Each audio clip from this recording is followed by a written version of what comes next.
Hoş geldin. Bugün seninle birlikte yüzeyde sadece kahkahalarla güldüğümüz ama biraz kazıdığımızda altından inanılmaz sert bir sosyolojik savaş çıkan bir klasiği masaya yatırıyoruz. Hoş bulduk.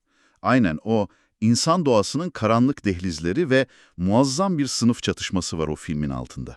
Kesinlikle. Rotamız 1983 yılı İhsan Yüce'nin zekice yazdığı, Kartal Tibet'in yönettiği ve başrollerinde Kemal Sunal ile Necla Nazır'ın harikalar yarattığı o meşhur film, yani Çarıklı Milyoner. Evet, amacımız sadece filmde olan biteni özetlemek değil tabii ki. Asıl görevimiz bu hikayenin o modern açgözlülüğü, statü zehirlenmesini nasıl deşifre ettiğini incelemek. O saflık sandığımız şeyin altındaki keskin zekayı konuşacağız. O yüzden dinleyenler kemerlerini bağlasın çünkü oldukça derin ve bir o kadar da eğlenceli bir yolculuğa çıkıyoruz. Aynen öyle, çok keyifli bir sohbet olacak.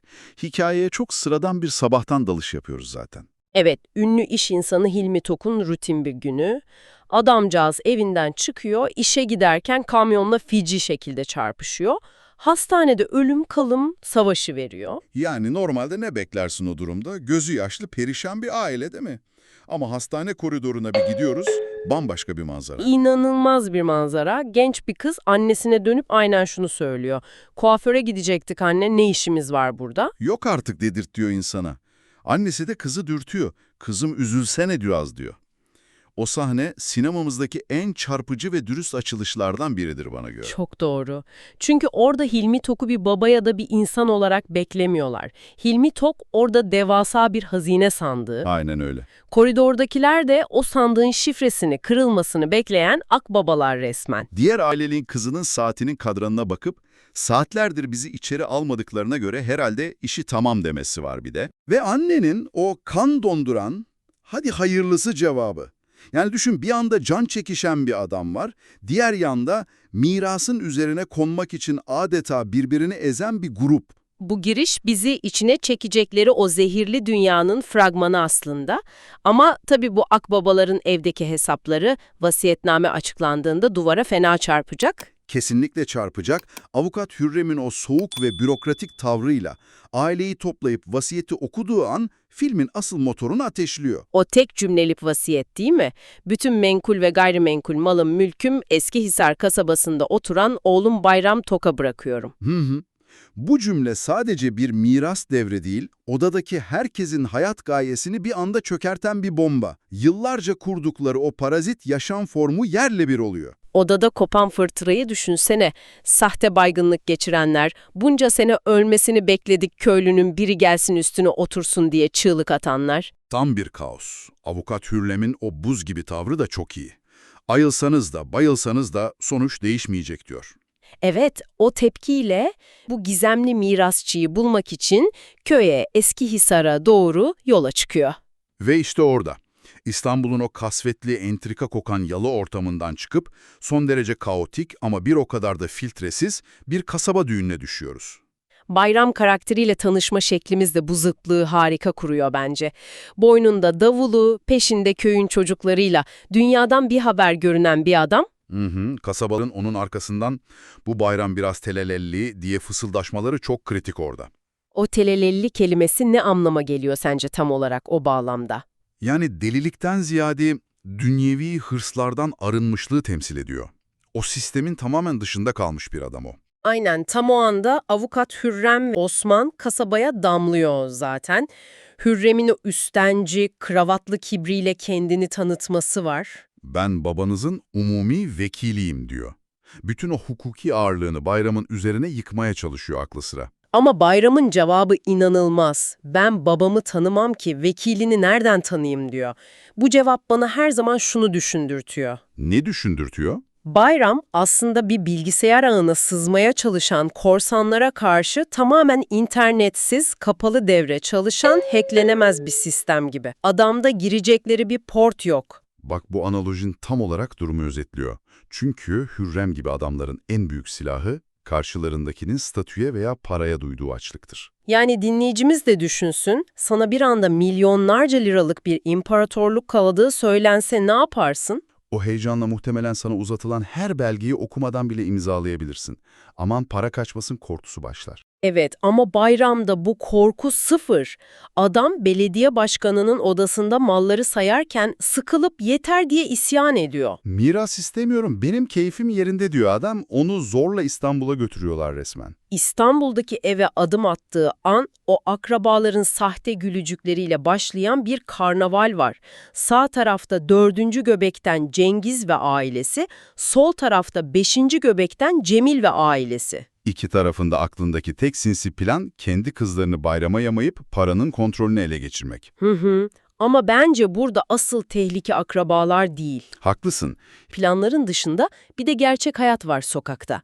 O evrende dönen diğer çarkıda gazeteci Suna karakteriyle görüyoruz biz. Orası da ayrı bir kaos zaten. Suna'nın patronu öfkeden deliye dönmüş durumda o sırada. Adam bağırıyor, Allah'ın köylüsü zengin oluyor, bir röportajı beceremiyorsunuz, kovuldunuz diye kestirip atıyor. Yani Suna ve patronu üzerinden de medyanın ve emeğin nasıl sömürüldüğünü görüyoruz aslında.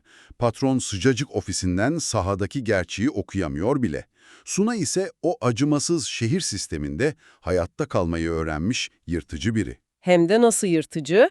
Patronun o öfkesini anında kendi lehine çeviriyor. Patron röportajı kurtarması için 1 aylık maaş ikramiye teklif edince Suna anında pazarlığı 3 maaş ikramiye ve 1 ay ücretli izin seviyesine çekiyor. Sistemle nasıl oynayacağını çok iyi çözmüş Suna. Kesinlikle. Hikaye burada kötülüğü sadece açgözlü akrabalarla sınırlamıyor. İşi kitabına uyduran beyaz yakalı profesyoneller devrede. Muhasebe müdürüyle avukat Hürrem'in o baş başa konuşması var ya, 1980'ler Türkiye'sinin ve vahşi kapitalizmin bir özeti gibi resmen. Aynen öyle. Muhasebeci gayet soğukkanlı bir şekilde hesaplarda 80 milyon açığımız var diyor. Hürrem duyunca. Evet, bir umumi vekaletname hazırla, imzalat, herifi avucumuzun içine alalım diyor. Bayramı okuma yazma bilmeyen saf bir köylü sanıyorlar. Bayramı ceplerinde sanıyorlar ama işte onların sonunu getiren temel hata bu. Bayramı sadece bir köylü şablonuna sıkıştırmaları. Hilmi Tok'un vasiyetindeki o arkamdan yas tutmayın, gülün eğlenin emri üzerine evde bir parti veriliyor sonra. Bayram o partide sessizce oturuyor.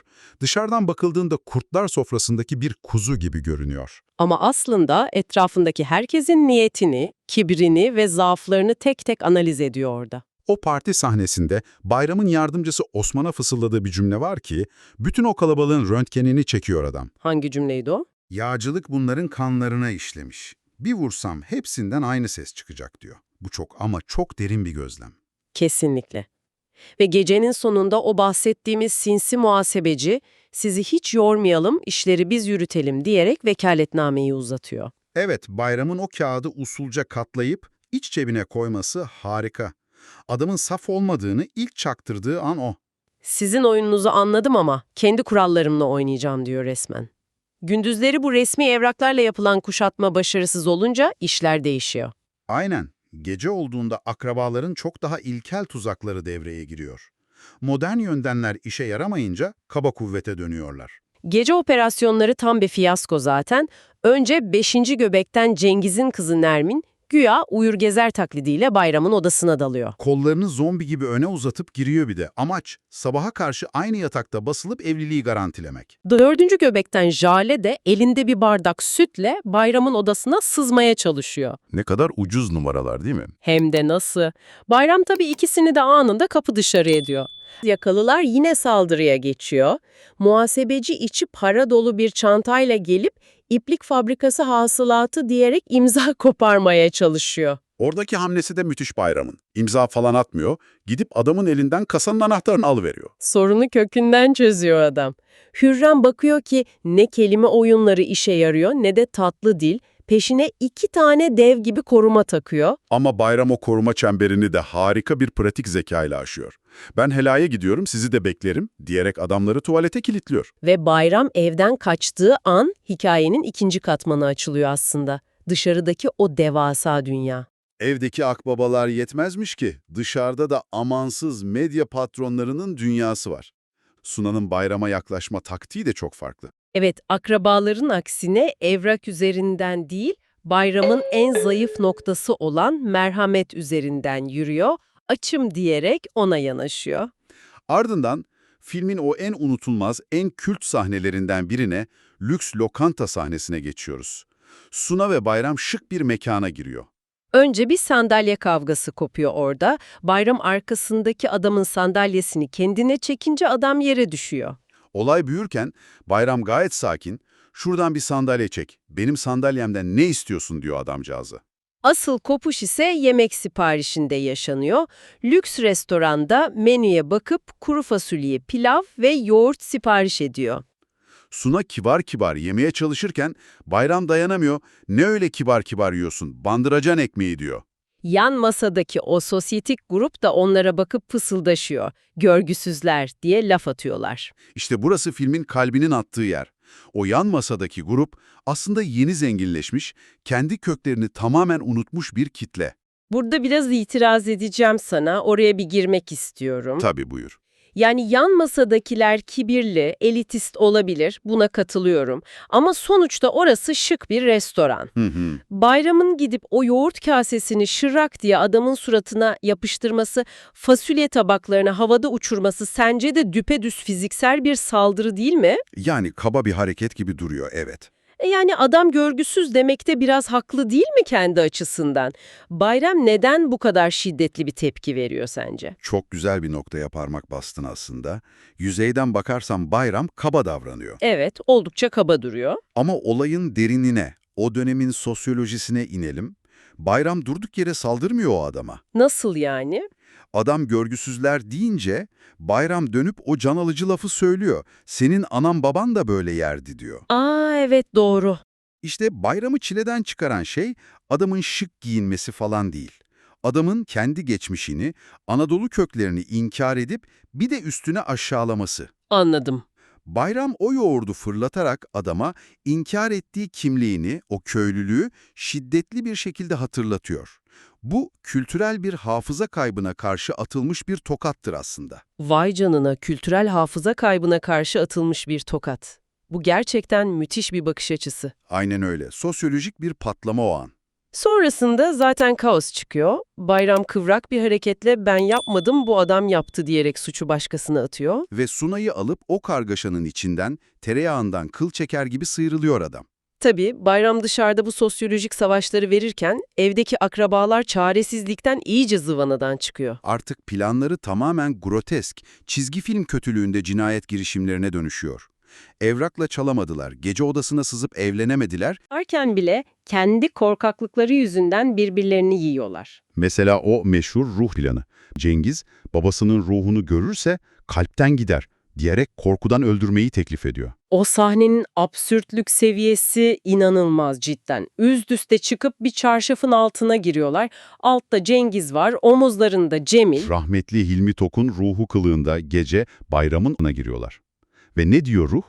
Mirasın yarısını Cengiz ve Cemil'e ver diyor.